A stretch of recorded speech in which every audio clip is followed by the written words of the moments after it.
بسم اللہ الرحمن الرحیم. السلام علیکم. کیپٹل ٹاک میں خوش آمدید. آج سینٹ آف پاکستان میں اپوزیشن اتحاد پی ڈی ایم میں جو تقسیم ہے یہ کھل کر سامنے آ گئی ہے.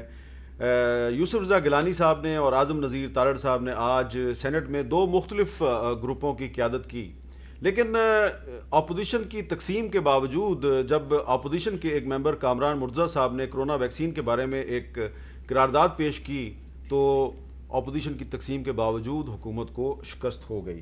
تو اب سوال یہ پیدا ہوتا ہے کہ اگر یہ اپوزیشن اکٹھی ہو جائے تو حکومت کو بھی شکست ہو سکتی ہے اور چیئرمین سینٹ کو بھی ہٹایا جا سکتا ہے. یہ پاسبل ہے یا نہیں ہے، یا اپوزیشن اسی طرح تقسیم رہے گی؟ اور آج شاہد خاقان عباسی صاحب نے پیپلز پارٹی کو فرینڈلی اپوزیشن بھی کہہ دیا ہے.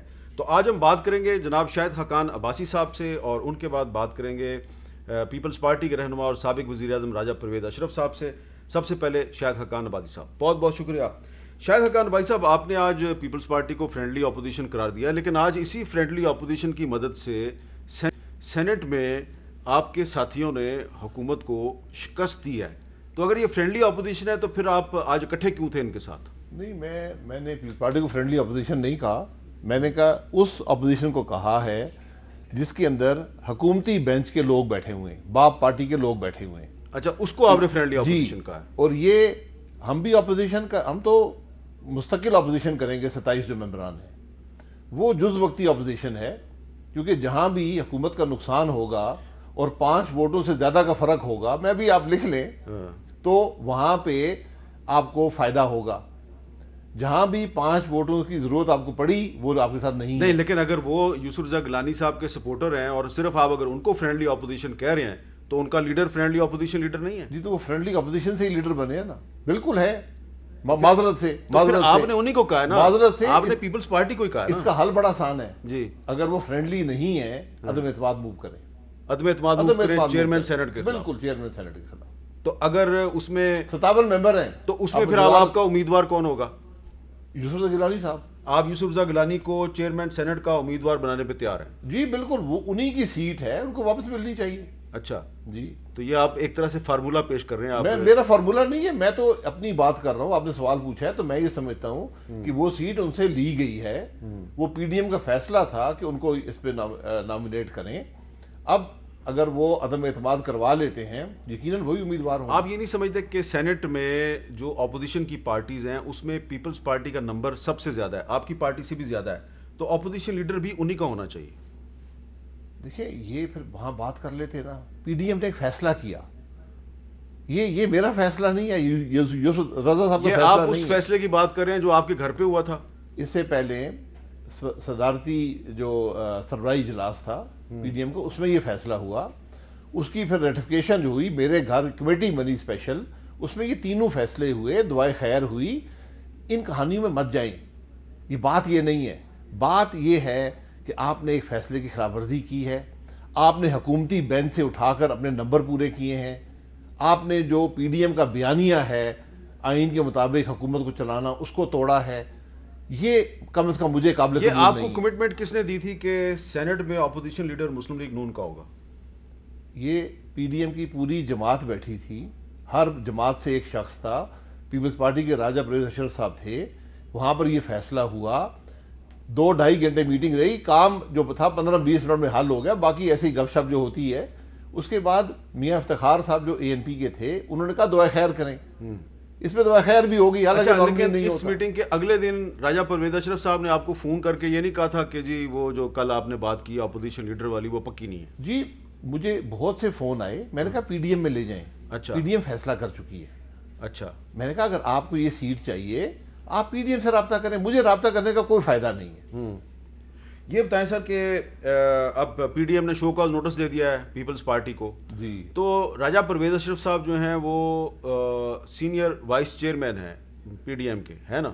سینئر وائس پریزیڈنٹ ہے. سینئر وائس پریزیڈنٹ ہیں پی ڈی ایم کے. جی، تو ان کو اجلاس میں بلائے بغیر آپ نے کیسے فیصلہ کر لیا؟ کوئی اجلاس نہیں ہوا پی ڈی ایم کا. اچھا، یہ پی ڈی ایم کی جو پارٹیز ہیں سینٹ کے اندر، جو 5 جماعتیں رہ گئی ہیں جن کے سینیٹرز ہیں، 27 سینیٹرز ہیں، یہ ان کی پارلیمنٹری پارٹیز کی میٹنگ تھی.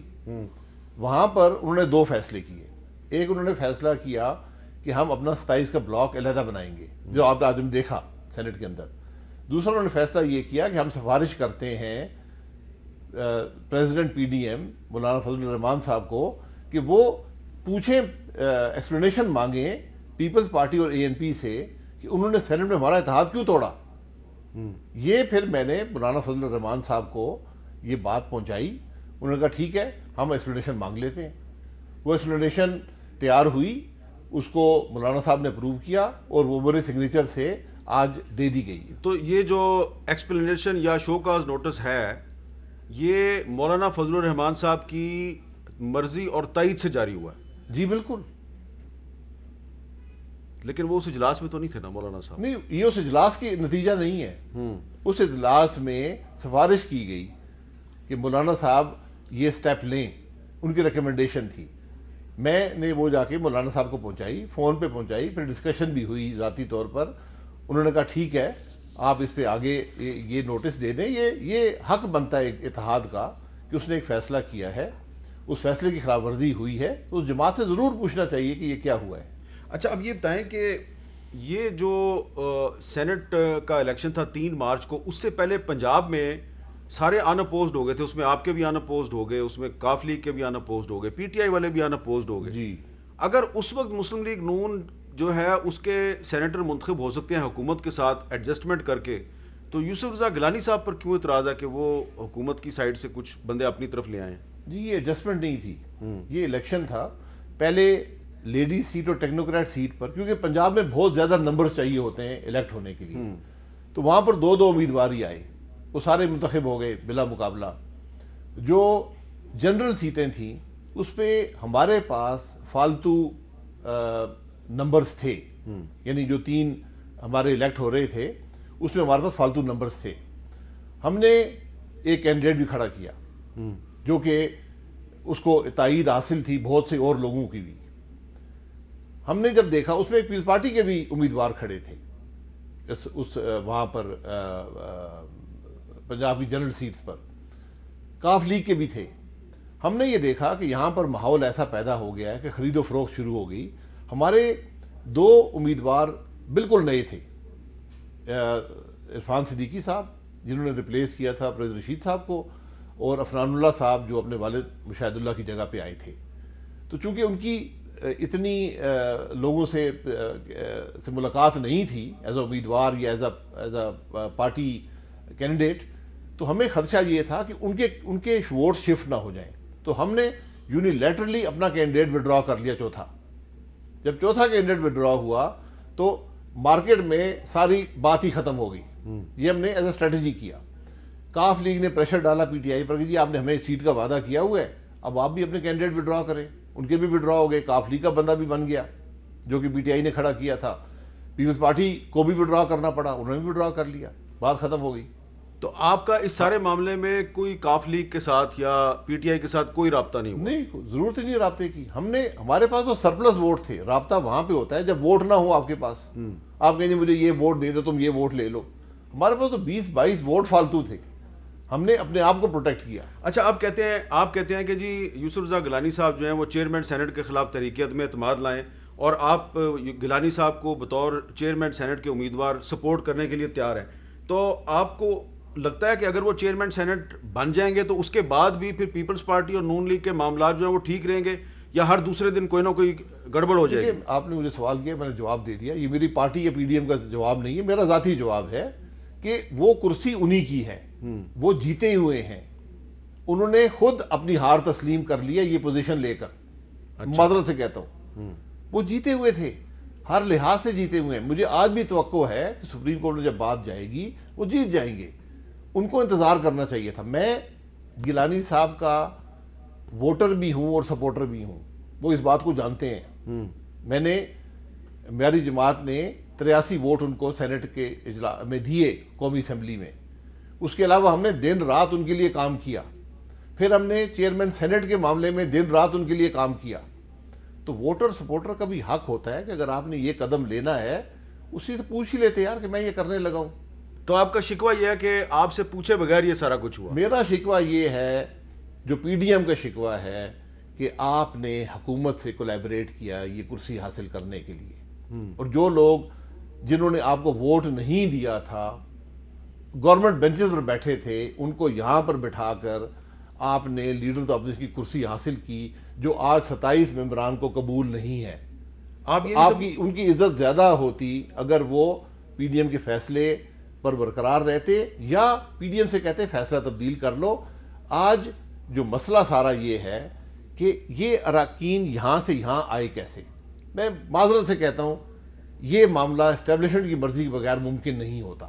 تو اب آپ ایک اور الزام لگا رہے ہیں یوسف رضا گیلانی صاحب پہ کہ ان کو اپوزیشن لیڈر بنانے کے لیے اسٹیبلشمنٹ نے ان کی درپردہ حمایت کی. میں الزام نہیں لگا رہا لیکن کہہ تو دیا آپ نے. نہیں میں الزام نہیں لگا رہا لیکن مجھے کوئی دنیا میں ایسی مثال بتا دیں کہ گورنمنٹ کے بینچز سے جن ووٹوں نے آپ کے خلاف جن لوگوں نے آپ کے خلاف ووٹ دیا ہو وہ اٹھ کر آ کر اپوزیشن بینچ پہ آپ کو اپوزیشن لیڈر مان لیں. یہ عقل تسلیم کرتی ہے, کوئی لاجک ہے اس میں؟ میں یہ کہتا ہوں یہ بڑی چھوٹی کرسیاں ہیں, پی ڈی ایم کرسی کی جنگ نہیں ہے. یوسف رضا گیلانی صاحب نے اپنے قد کاٹھ میں کمی کی ہے یہ کرسی لے کر اس طرح, میں معذرت سے کہتا ہوں. تو اس کے باوجود آپ کہہ رہے ہیں کہ جناب آپ دوبارہ چیئرمین سینٹ بن جائیں. بھئی اب تو میں اپنی ذاتی رائے دے رہا ہوں کہ ان کا حق بنتا ہے, لیکن اب جو انہوں نے کیا ہے اس کے بعد کیا باقی پی ڈی ایم اس کو سپورٹ کرے گی یا نہیں کرے گی یہ وقت ہی بتائے گا. اچھا, لیکن شاہد حقان عباسی صاحب سپورٹ کر رہے ہیں. میں اس لیے سپورٹ کر رہا ہوں ذاتی طور پہ کہ ان کا حق بنتا تھا, یہ الیکشن ان سے چوری کیا گیا ہے. اب انہوں نے اگر خود ہار مان لی ہے تو میں کچھ نہیں کر سکتا. بہت بہت شکریہ. شاہد حقان عباسی صاحب نے ایک ضبط میں ایک فارمولہ پیش کیا کہ اگر یوسف رضا گیلانی صاحب اپوزیشن کو دوبارہ اکٹھا کرنا چاہتے ہیں تو چیئرمین سینٹ صادق سنجرانی صاحب کے خلاف تحریک عدم اعتماد پیش کریں, اور وہ کہتے ہیں کہ میں ذاتی طور پہ سمجھتا ہوں کہ ان کو چیئرمین سینٹ بننا چاہیے, یہ ان کا رائٹ ہے. وقفہ لیتے ہیں, وقفے کے بعد بات کریں گے پاکستان پیپلز پارٹی کے رہنما سابق وزیر اعظم راجہ پرویز اشرف صاحب سے.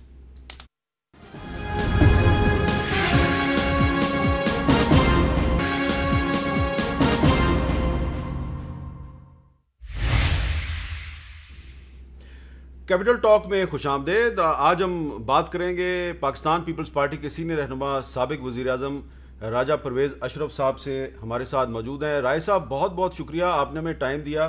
رائے صاحب آج بہت عرصے کے بعد آپ سے بات ہو رہی ہے اور مجھے وہ پروگرام یاد آ رہا ہے جو آج سے تقریباً 20 سال پہلے ہم نے آپ کے ساتھ کیا تھا. آپ نئے نئے ایم این اے بنے تھے اور پہلی دفعہ آپ ہمارے شو پہ آئے تھے اور پہلے شو میں ہی آپ ہٹ ہو گئے تھے. تو وہ پرانی یادیں جو ہیں وہ تو ہم پھر کسی وقت تازہ کریں گے پرائیویٹ میٹنگ میں. لیکن یہ بتائیے کہ رائے صاحب پی ڈی ایم نے پاکستان پیپلز پارٹی اور اے این پی کو شو کاز نوٹس جاری کر دیا اور کہا ہے جی کہ 7 دن کے اندر اندر جواب دیں. کیا پیپلز پارٹی کی طرف سے پی ڈی ایم کو جواب دیا جائے گا؟ شکریہ حامد میر صاحب. یقیناً بہت ہی میں بھی آپ کا مشکور ہوں, اور وہ مجھے ان تمام پروگراموں کی جو ہے یادیں میرے ذہن میں تازہ ہیں, اور مجھے ہمیشہ اس بات پر فخر رہا ہے کہ 2002 کی جو نیشنل اسمبلی تھی اس میں آپ نے نئے جو ینگ پارلیمنٹیرینز تھے ان کو اجاگر کرنے میں, ان کو انٹروڈیوس کرنے میں آپ کا بڑا ہاتھ ہے, خدا کے فضل سے. جی تھینک یو سر. میر صاحب, یہ جو بات آپ نے مجھ سے پوچھی ہے یہ میرے لیے بڑے ہی ایک تعجب کی بات ہے, حیرانگی کی بات ہے, اور مجھے نہیں سمجھ لگ رہی کہ میں کس طرح اس کا جواب دوں. آپ کے علم میں ہے کہ میں پی ڈی ایم کا سینئر وائس پریزیڈنٹ ہوں, اور کنسنسس کے ساتھ جو ہے وہ عہدے بانٹے گئے تھے جس میں مولانا فضل الرحمان صاحب کو صدر, مجھے سینئر نائب صدر اور جناب شاہد حقان عباسی صاحب کو سیکریٹری جنرل بنایا گیا تھا. اب میرے علم میں یہ بات آئی ہے کہ چند دن بیشتر کوئی 5 بندوں نے بیٹھ کے اور سیکریٹری جنرل صاحب کے موجودگی میں, اور انہوں نے کوئی فیصلہ کیا ہے کہ پیپلز پارٹی کو جو ہے وہ شو کاز نوٹس جاری کیا جائے. تو بڑی حیران کن بات ہے کہ بھئی پہلے تو یہ میرے خیال میں یہ سمجھتا ہوں کہ یہ اجلاس جو ہے صرف مولانا فضل الرحمان صاحب طلب کر سکتے ہیں, اور اگر مولانا صاحب اس کو پریزائیڈ نہیں کر سکتے تو پھر اصولی طور پر قانونی طور پر اس اجلاس کو مجھے پریزائیڈ کرنا تھا. میرے علم میں نہیں یہ بات, تو میں سمجھتا ہوں کہ یہ جو بھی کچھ ہوا ہے یہ بڑا افسوسناک ہے. اور سچی بات تو یہ ہے کہ اس کے عوامل کیا ہیں، محرکات کیا ہیں، اس کے پیچھے کیا سارا نظام حرکت میں ہے، اس کو میں سمجھنے کی کوشش کر رہا ہوں کہ یہ تو بالکل نہیں ہونا چاہیے تھا۔ کوئی پارٹی جو ہے وہ اتحاد میں خاص طور پر جو ہے وہ شو کاز نوٹسز نہیں ہوتے، نہ ہی کوئی ایکسپلینیشن ہوتی ہے، نہ ہی کوئی کسی کا سبارڈینیٹ ہوتا ہے۔ اور پاکستان پیپلز پارٹی کو کوئی اٹھ کر کہے کہ بھائی آپ کو شو کاز نوٹس دیا جا رہا ہے، جبکہ ہم تو اس اتحاد کے خالق ہیں۔ یہ اتحاد تو پیدا ہی ہمارے گھر ہوا تھا، ہماری کوششوں سے ہوا تھا، جناب بلاول بھٹو صاحب کی کوششوں اور کاوشوں سے، بڑی محنت کر کے انہوں نے APC بلائی، اور اس میں پھر یہ جو تھا PDM جو ہے وہ تشکیل پایا۔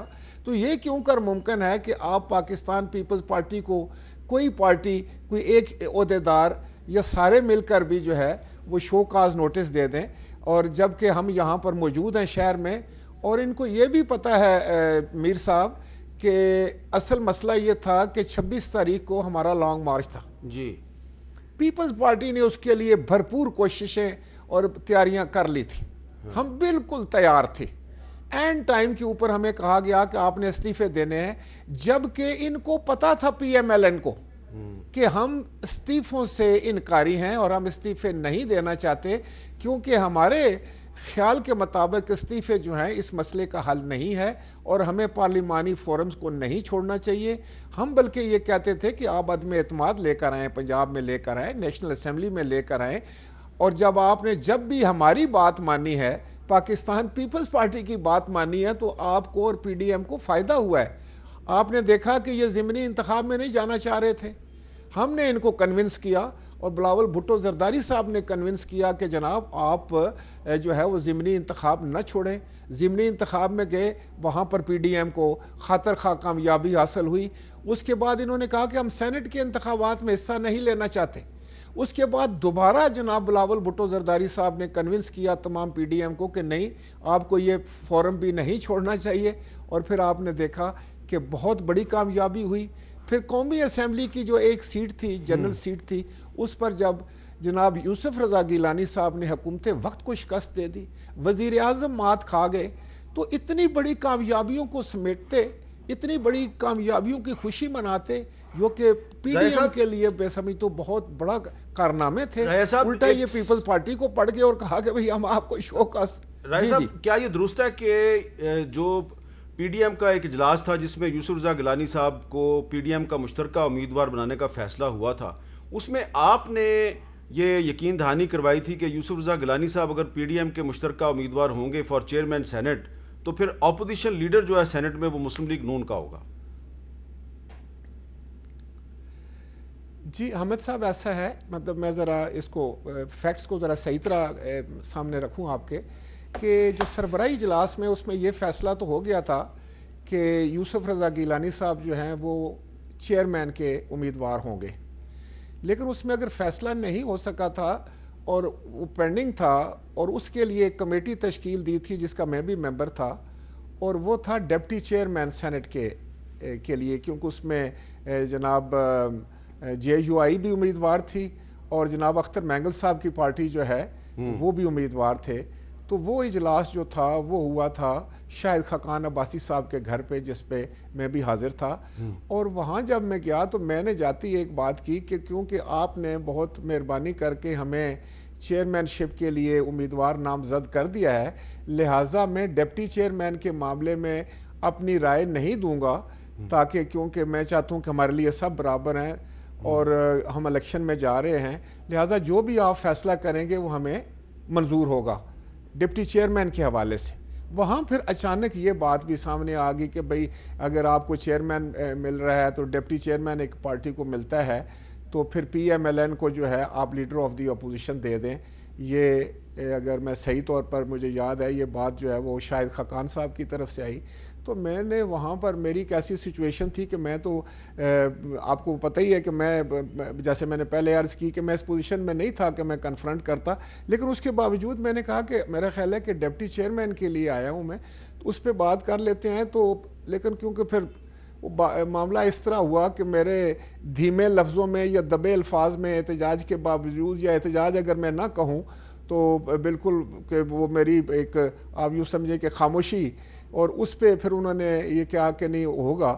تو میں نے دوسرے دن ہی میر صاحب ٹیلی فون کر کے شاہد خاقان صاحب کو سارا معاملہ بتایا. میں نے کہا اصل میں یہ تھی کہ وہاں مروت میں اور ایسے معاملات تھے کہ میں آپ نے کمٹمنٹ نہیں دی تھی؟ امیدوار تھی پارٹی. آپ نے کمٹمنٹ نہیں دی تھی؟ جی کمٹمنٹ نہیں دی تھی آپ نے کوئی بھی؟ سر میں آپ کو جی میں یہ دوسرے دن کی میں آپ کو بات کروں تو میں دوسرے دن میں نے ان پر یہ واضح کیا کہ میرا خیال ہے جی کہ سنگل لارجسٹ پارٹی جو ہے وہ پاکستان پیپلز پارٹی ہے. ٹھیک ہے ٹھیک ہے. تو دیکھیں نا آپ بھی لیڈر آف دی اپوزیشن قومی اسمبلی میں اس لیے ہیں کہ آپ سنگل لارجسٹ پارٹی ہیں. اچھا. پھر آپ کے پاس چیئرمین پبلک اکاؤنٹ کمیٹی کی بھی ہے. تو مہربانی فرمائیں کہ اس کو کنکلوڈ نہ سمجھیں بلکہ مہربانی کر کے تو یہ پیپلز پارٹی کا ہی حق بنتا ہے آپ ان کو دے دیں. تو انہوں نے کہا کہ نہیں یہ ہے، لیکن انہوں نے پھر کہا کہ آپ میاں نواز شریف صاحب سے بات کر لیں اور بہتر ہوگا کہ اگر جناب آصف علی زرداری صاحب بات کریں تو ٹھیک بات ہوگی. اچھا. میرا خیال ہے ان کو بھی میسج کیا گیا جی، اور انہوں نے تسلیم نہیں کیا. خاطر خواہ وہاں سے جواب نہ آیا. جی وہاں سے جواب نہیں آیا. پھر انہوں کو ہم نے اپنی ریزرویشن جو ہے نا ان کے کینڈیڈیٹ کے اوپر بھی دی. سچی بات تو یہ ہے جی، جو ابھی وہ ان کے پارلیمانی لیڈر بنے ہیں اعظم نذیر تارڑ صاحب، تو وہ ہماری پارٹی کو بھی ریزرویشن تھی. جی جی سر، اس پر بھی ہماری پارٹی کو ریزرویشن تھی.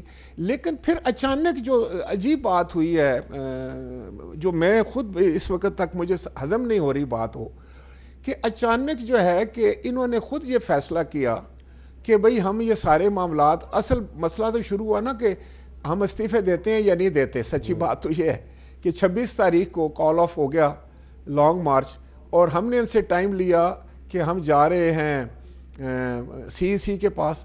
تو 3 اور 4 اپریل کی درمیانی شب جو بھٹو صاحب کی شہادت کی رات ہے، اس رات کو اچانک جو ہے وہ یہ ایک لیٹر نکال دیتے ہیں اور انڈائریکٹلی ہمیں بھجوا دیتے ہیں، جس کی ہارڈ کاپی ابھی تک میرے پاس نہیں آئی. تو وہ اس میں یہ لکھتے ہیں کہ آپ نے یہ کیوں نہ آپ کو شو کاز نوٹس دے دیا جائے، اور آپ نے یہ کیا اور وہ کیا، اور پھر جا کر یہ کہتے ہیں کہ ہم تو سینٹ میں علیحدہ گروپ بنا کر بیٹھیں گے. تو میں سمجھتا ہوں کہ یہ جو کچھ بھی ہو رہا ہے یہ اپوزیشن کو نقصان کرنے کے لیے ہو رہا ہے. ایک اور بھی آج رائے صاحب، یہ نقصان رائے صاحب آج ایک اور بھی بیان آیا ہے، میں آپ کو وہ بیان جی سنوانا چاہتا ہوں. شاہد خاقان عباسی صاحب کا ابھی آپ نے ذکر کیا، انہوں نے آج آپ کو فرینڈلی اپوزیشن قرار دیا ہے. سنیں ان کے الفاظ کیا ہیں. یہ دنیا میں کہیں اس کی مثال نہیں ہے کہ حکومتی بینچز سے اراکین اٹھ کے اپوزیشن بینچز پر بیٹھے ہوں اور اپوزیشن لیڈر ان کی مرضی سے بنا ہو.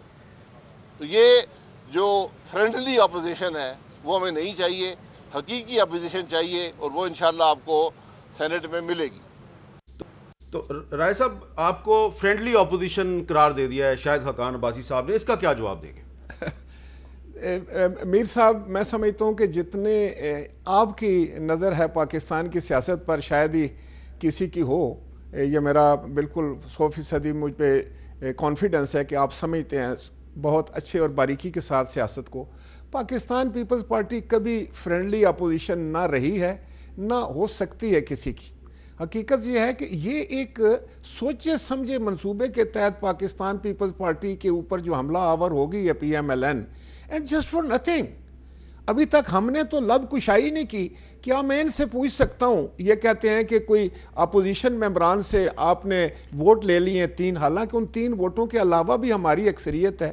ان کے پاس کتنے ووٹ ہیں اور ہمارے ان کے پاس. اچھا رائے صاحب، یہ بڑی اہم بات آپ نے کی ہے کہ ہمارے وہ جو پاس 3 ووٹ ہیں اس کے باوجود آپ کی اکثریت ہے. تو وہ جو دیکھیں باپ پارٹی ہے، بلوچستان عوامی پارٹی، وہ حکومت کی اتحادی جماعت ہے. شاہد صاحب کہہ رہے ہیں کہ وہ حکومت کی جماعت ہے، اس سے آپ نے ووٹ لے کے اپنا نمبر پورا کیا. تو وہ کہتے ہیں جی اس لیے آپ فرینڈلی اپوزیشن ہیں. میں آپ کو میر صاحب ایک عرض کرنا چاہوں گا. دیکھیں ہم تو میں بالکل اس میں کلیئر بات یہ ہے کہ سینیٹر دلاور صاحب سے ہم نے ووٹ لی، انہوں نے ہمیں ووٹ دی جو کہ PMLN سے ان کا تعلق تھا. بعد میں انہوں نے کہا کہ ہمارے گروپ میں انہوں نے کوئی گروپ فارم کیا، پارلیمانی گروپ، اور وہ اپوزیشن کے بینچز پر بیٹھے ہیں.